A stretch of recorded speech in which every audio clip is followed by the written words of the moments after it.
Дараагийн мэдээ. Шашин улс төрийн нөхцөл байдлын улмаас маш эдрээтэй амьдралыг туулж өнгөрүүлсэн Ажаагийн лувсанд орж Монгол улсад ирээд байна. Түүний амьдралын эдрээтэй намтраар хийсэн алтан бомбын алдуурал нэртэй номын нээлт өнөдөр боллоо. За тухайн номд банчин богдыг тодруулахад үүссэн нөхцөл байдал болоод эх орноо орхиж гарах болсон шалтгаан зэрэг олон нууцыг задлсан хэмээн Ажаагийн лувсанд орж альтлаа.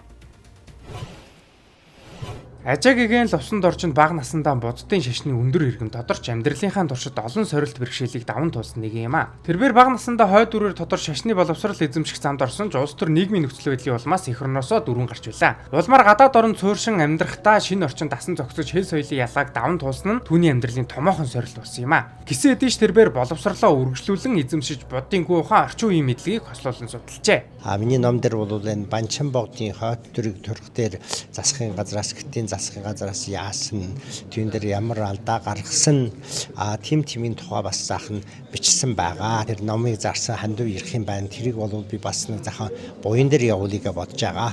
Нэг янз янзын гуталтай байсан гэж бичсэн байх шүү. Би бүр төсөлгөө уншмаар санагдаад. Тэгээд уншиж суунаа. Ажаагийн бар жилийн бар сарын бар өдөр төрсөн байдаг. Түүний төрөхөд ээж нь гэрийнхэн дээгүүр их том луу нисэн өнгөрлөө юм зүүдэлсэн байна. Энэ тухай хожмоо түүнд хэлж байжээ. Мөн түүний багын найз Сэрдоггийн өдгөө бүгд найрамдах хятад ард улсдаа амьдрал суугаа. Ажаагийн хувьд нутгаасаа дөрвөн гарснаас хойш улс төрийн нөхцөл байдлаас үүдэн найзтайгаа уулзаагүй тухайга сэтгэл эмзэглэн ярьж байлаа. Харин түүний номын нээлтэд 8 настай ламхай нараас авахуулаад 80 настай эмгэг өгөөд ирсэн байлаа. Үзье гэж бодож байсан. Хажуунаас нь харахаар ямар байд юм. Царайлгал. Номтой өнтэй болчихсон. Тэг гоёсэн.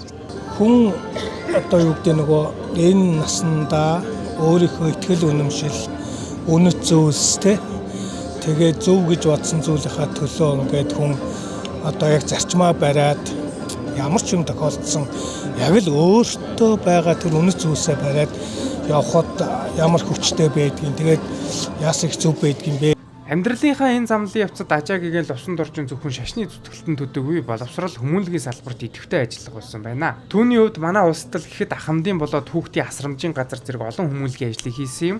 Мөн нэмж сонирхуулахад энэхүү номыг Мягмарын саруул эрдэнэ орчуулсан байна. Ажаагийн зурулж аюур зан шүгдэн роман мөн бичсэн байдаг. Номын орлогыг буцаага сайн үлсийн аянд зориулна гэдгээ Ажаагийн хэлж байлаа.